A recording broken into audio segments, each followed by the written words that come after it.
Welcome to Les Schwab Tire Center's Outdoor GPS, presented by Fisherman's Marine and Outdoor. Good morning, everyone. I'm Owen Hayes. You're watching Les Schwab Tire Center's Outdoor GPS, presented to you by Fisherman's Marine and Outdoor. And I'm going to give you a reason to head there today. I promise. In the Chevy Silverado Tech Tip of the Week that we've got coming up here in just a little bit, we're going to be talking about how to make that yarny with an egg loop that we've talked about several times over the last 5 or 6 years. Easily my favorite go-to when you're talking about tying up your own yarnies with no vices, whatever. Just a simple way to tie a knot where you can get your yarn in there nice and clean and then yet still have an egg loop to run eggs for chasing steelhead and, for that matter, salmon. It doesn't matter if it's a Chinook or silver, whatever. It's a great way to run yarnies, and that, again, will be our Chevy Silverado Tech Tip of the Week. And once you start seeing all the different colors of yarn, you're going to see why you're going to have to go over to Fisherman's. I hope they're stocked up. It's just that simple. Today, though, special guest via Zoom is Big Dave Manners. He's actually out on the water this morning, and yes, I love to talk with Dave. Last time we had him on, he was unable to get on the water because of the conditions. They were high, off color, blown out. This is just 2 or 3 weeks ago. Now, it's the exact opposite. Super cold, very low, very clear, and very difficult conditions. No question. These are very difficult conditions to be, consistently successful on steelhead. But there are ways, of course, that you can do it. But we'll find out from him real time this morning live how things are going for him along the coast. So it is a very difficult time to target steelhead. But if you can get out there, this is that time of year. Things are starting to pick up now, right? We're getting into February. That's now the best month, I would say, February, March-ish, somewhere in there. We're getting there. So hopefully he'll have some success this morning. Maybe we'll be able to get in on that. But we'll find out how he goes after him in these kind of conditions with his clients. So, again, being very difficult conditions, it'll be interesting to see how it's playing out. Just checking in with him earlier this morning, all he said was, cold. It's really cold. You all know, welcome to winter steelhead fishing in Oregon. It's just that simple. In our Chevy Silverado Tech Tip Life, I mentioned just a little bit ago, there's going to be a lot of different colors of yarn, lots of different versions, but only one way to put them together. I'm going to make it very, very simple for you in that Tech Tip, so don't forget we'll have that. Also, we'll have my report segment coming up. I did a little bit of steelhead fishing this week, got out one day. We'll have that report. Also, chased ducks for 3 days with only a week left, a real week, I guess, of season. I don't know if it's a good thing or bad. I'm not burnt out. I'm still mad at him. It's just one of those things. I've been hunting a lot since that season opened in the middle of October, but I still can't stop, even though now, again, even for fishing, low conditions when you're talking about rivers, and a lot of different places are going to start to freeze here in the next handful of days. We're going to actually have an opportunity for the first time to find out what our weather is going to be like this upcoming week from Peyton Major, who is now going to be doing our weather reports for Outdoor GPS every Saturday and Sunday morning. So we're looking forward to having that first opportunity with Peyton here in just a little while. But we're going to make sure to get all that info out, and there's a ton to get out there as always. And some of that info is going to revolve around photos that we show every Saturday and Sunday morning, right? When we start the show, if you've sent photos in, you got to watch this first segment because this is when we run them, and we're going to show you the easiest way to send those photos over as well.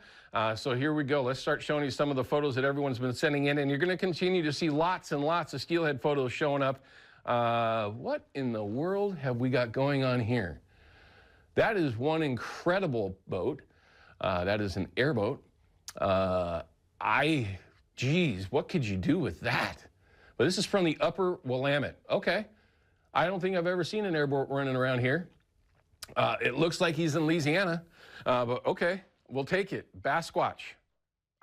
Geez, I'm adding a new boat to my fleet. I'll have 3 of them in the driveway now. Sorry, Eva. But maybe I'm going to have to add 4. God, what could you do with an airboat? Oh, my God, I could get in all kinds of trouble.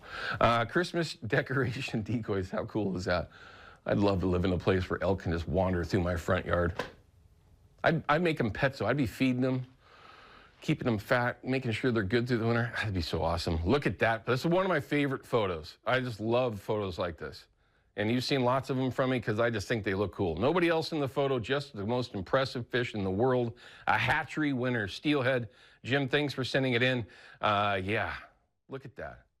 Those genetically inferior hatchery steelhead, those terrible things. Idiots. Anyway, here's a really cool photo. Look at that. Glass on Merwin. Now, I'll admit, it's the only place that I've ever targeted kokanee specifically, and I love it when it's glassy out, but it's not the best fishing conditions. If we were to talk to our good friend Cameron Black, who turned me onto that kokanee fishery a decade or so ago, you want a little chop on the water, and I would agree with that. It's not nearly as comfortable sometimes. This is Harold on the Snake River with the snake steelhead. Sorry, I had to throw it in there. Okay? Yeah, Snake River steelhead. You know what? For us that live all the way over here, we get a little crowned up. Nice fish, though. Congrats on that. Nice photo, too, by the way. Thanks for sending it in. Here's another one of those sturgeon that were taken on that one-day fishery up above Bonneville. I giggle because it's laughable now, but at the time, obviously, it wasn't. First keeper, Greg, thanks for sending the photo in. We're going to show you exactly how to send them in. It's super easy. Look at that. Is that a puffer fish? Shannon, oh, it is a puffer. Okay. From Florida. Very cool fish. I don't think I've ever caught one. I can guarantee you that I've never caught one. If I did catch one, I wouldn't even know what to do. Very cool, though. But we do have a video coming up. Let's see. Here we... Oh, God. Here we are by the Clamor River. Jeez. On the 12th of January. And nobody doing nothing about it. But yet they wonder what's going on. I wonder why we can't catch sturgeon anymore. On that side note, just a couple of days ago on a very, very off channel of the Willamette system, saw a sturgeon getting eaten by a 1,000-pounder. Just, man, it's too bad too, because they're just amazing animals. To me, I think they're just amazing animals. They've just been allowed to get so far out of control with unbelievably lazy management. Thanks for sending that in, Pat. It's just another constant reminder of the pressures our salmon and steelhead and sturgeon are under these days. It's the Fox 12 app. It's free. Download it. You'll have everything from KPDX, KPTV, as well as Outdoor GPS, and it will show you exactly how to upload those photos and videos that we show every Saturday and Sunday morning like you just saw. All right, we're going to cut to a break. When we come back, we've got my report segment. We're also going to talk with Peyton Major for the first time. We're going to find out how that weather is going to be going forward, and it looks like it's going to get pretty darn cold, and a couple of reminders for that as well when we come back from this break, and a couple of photos from this week. So it's not entirely bad. We'll be back in just a couple minutes.